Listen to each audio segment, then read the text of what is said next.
The purpose of this talk is for us to look at together how we can use aggression to work for us rather than against us.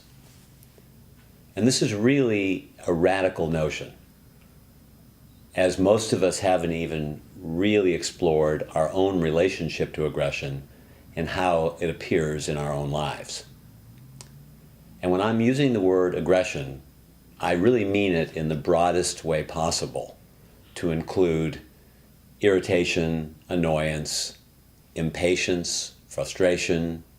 irritability, just contracting. So whatever way in which you're against anything at all, let that be included in this definition of aggression. And my experience is that in this culture, aggression is right in there with sex and death as a taboo. And it's something that generally we have gone way out of our way to keep in the closet. And one of the main intentions in doing this talk is to try to bring it into the forefront of our awareness so that we have this chance to have the aggression find some of the positive benefits rather than be the destructive force that it frequently has been in our personal life and in the world. There really are several stages of development that each of us need to go through to be able to develop our relationship to aggression. And so what we're going to do in this overview is try to cover some of the main stages to set up future talks. The first thing is we need to become much more aware of our aggression itself. And that might sound simple, but being aware of our aggression is really something that has a lot of levels to it. I sometimes call it trying to develop a capital A awareness, which means that we're so aware of the aggression that it actually can have an impact on whether we have to express it,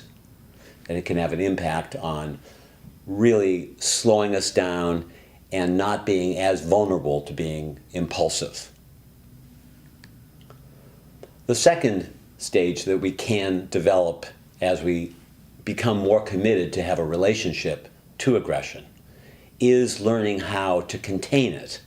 which means that rather than just simply dumping it on those around us in the ways that we might do it, whether that be subtle or more overt, we actually start to develop a positive attitude to where we welcome it into our inner lives, and we start to get more familiar with it through that first step of awareness. And we allow it to be there and create a container where we basically say to ourselves, okay, aggression, you have a place inside that's safe, and ventilate yourself. Make a sound, allow yourself to really be frustrated, and you develop a conscious relationship with it where you have virtually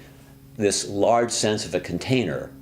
and it becomes a friendly, safe place to be even a little bit outrageous. And in this contained space, you actually give yourself permission to even exaggerate the frustration or the impatience or the irritation. A next step of development, once we really learn how to contain it, is actually sharing it with the people or the person that we most trust around us, where we let them know, you know what, here are the ways that I actually am angry or frustrated or irritated that I usually don't let anybody know about it, but you're in my special, trusted, close group of friends, or you're the one person that I trust, and so I want you to know that when I give that look, that's, kind of like frustrated, or I smirk, or I'm impatient with you, I want you to know, first of all, that it's okay for you to let me know that you recognize it, and I want to tell you all my dirty little secrets about how my aggression shows itself. Now, this requires a great deal of integrity and awareness and courage, because of course by letting your trusted person know, you're taking away your ability to control them as much as you normally would, or anybody else around you, and you're vulnerable to having feedback that sometimes you might not want. But from this deeper place inside you, you're actually, by sharing it with a trusted friend, you're actually setting your life up to have more potential intimacy. So that really is a next step of development. Once you really are learning how to be aware of your anger and aggression, and you're learning how to contain it, and you're actually potentially sharing it with someone else, then you might be able to also develop another stage of development, which is recognizing that when you're angry or frustrated or aggressive, that it's probably 80 or 90% of the time a reflection of some kind of thwarted desires or needs that you have, and you can start to learn and inquire and ask yourself, what is it? What are those needs that are thwarted, that are leaving me in this impatient, frustrated state? And it's sort of simple most of the time. It's kind of like when you were in kindergarten and somebody didn't treat you nice, so you were mad at them. And what you really wanted or needed was for them to be kind. But as adults, we frequently have lost touch with this simplicity. And so we need to relearn what we intuitively understood as a child, that there are these simple underlying desires and wants and needs that exist underneath our frustration and our aggression. Now, a final really profound stage of development that, in my experience, is incredibly rare is learning that we don't have the right to just violate other people and invade other people's space by ventilating these forms of aggression. So therefore, this stage or developmental level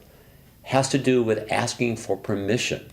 with the people that we care for. Is it okay if I express my frustration or my anger or aggression towards you with the attempt to try to understand what it is that I'm really wanting? Now, don't worry if, as I'm speaking these words, if you're incredibly discouraged and you feel like, you know what, I'm hardly doing any of these at all at any time, because that is the normal stage of development that almost all of us are in. Most of us are perhaps at a goose egg, 0% of development in any of these areas. We might have fleeting awarenesses in the awareness stage, like I referred to, where we have a small a awareness. But very few of us have really developed in any of these areas. So congratulate yourself that you're interested in trying to develop your capacity to become more aware of your aggression, that you're trying to develop your capacity to contain your aggression, that you're having the courage to actually share it with those that you care for, that you're trying to understand what it is that you need when you are aggressive, if that's indeed the factor. And then finally, you're recognizing that other people in the universe exist and they all want to be treated sensitively, and that it's important to ask for permission before you simply feel the entitlement to launch. Now, as I even say this final one, it is so difficult that it's really something that you deeply should admire, that you're even willing to consider. And so I ask you to join me on this journey to attempt to develop higher and higher percentages of capacity in each of these areas of development. And as you watch these individual stages being developed in these other talks, that you deepen your practice and that we together can learn how to have our aggression work for us rather than against us.